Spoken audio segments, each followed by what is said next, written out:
Why does the miracle or healing not seem to last sometimes? Now, there's plenty of times that it does, okay? But people have experienced this. Like, there'll be some kind of problem. They'll go up for prayer. It'll immediately leave, like wham. And then maybe a day or so come back. First, a word of caution. I don't know what the comment section are going to look like, but people love to blame the person that's getting prayed for, okay? So just because it's in my comment section does not mean that I necessarily endorse it at all, okay? Sometimes, a lot of times, they're angry at what I have to say. So watch out for that. But before I get into the scriptures, I just want to say that there's a lot of variables here about this thing. Some people want to immediately jump to some scriptures, then try to get into this kind of legalistic mindset about why you're experiencing problems again. And generally, they're going to point the finger back at you.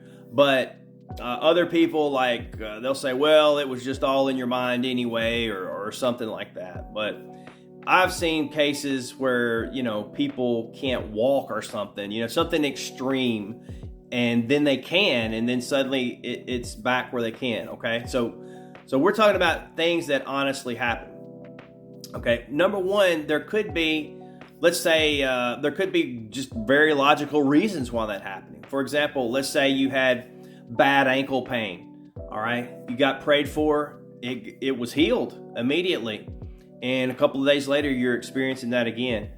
Why? Maybe you've got bad shoes, okay? Maybe the heel is worn down and you're walking all crazy or something like that. Maybe there's a very natural explanation that it could be.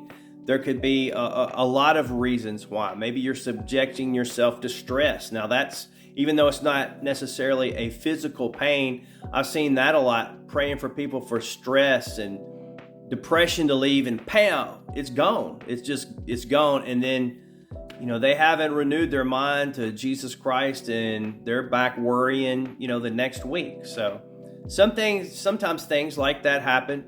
There's just a lot of variables. There's a lot of, obviously there's tons of medical knowledge that we don't know about. There's tons of scientific knowledge that we don't know about that haven't been discovered yet. Who knows? Maybe, eating Butterfingers is bad for you. Wouldn't that be crazy? As for me, I'm going to focus on the answer. And that's the first scripture I'm going to give you.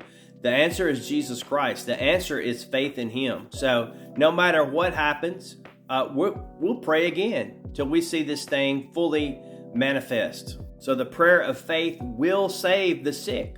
Okay, that's a promise. If it's prayed in faith, it'll save the sick. Again, can you get sick again for whatever reason? Of course. And there's a lot of variables, again, we don't understand. But the answer is the same. We're going to pray again. Jesus didn't see the full results in Mark 8 that He wanted to. That's what he did. He put His hands on his eyes again, and then he was restored.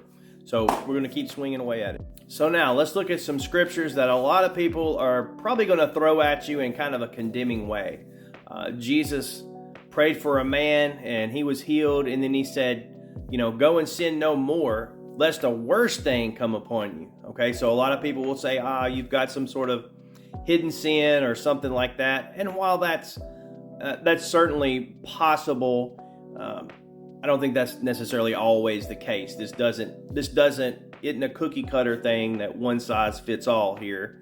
But obviously, hey, if you are into sin, that attracts demons, and bad results can come from it. However, one more thing. A lot of people like to take this and make this argument about legal rights, where, the demon has a legal right to you now, okay? And so it's perfectly okay for him to attack you.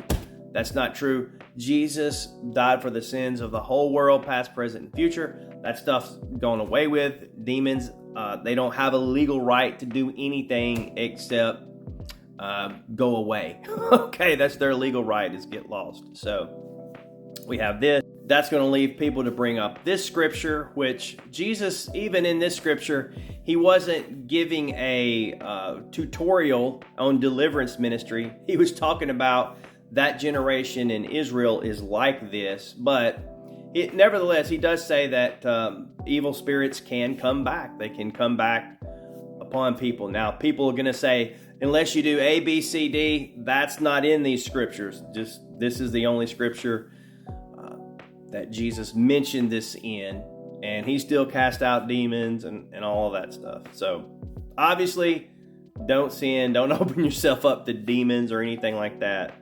But again, most of the time, I don't think these two scriptures are the case. I will give you the scripture now that I think is the. Now, I believe this one's always true. The devil's always out looking. He's looking to cause problems, whether you sin or not. He's looking to stop you, to attack you, to harass you, to cause problems. Let's say you got prayed for a sprained wrist and it went away. The pain disappeared. You got healed.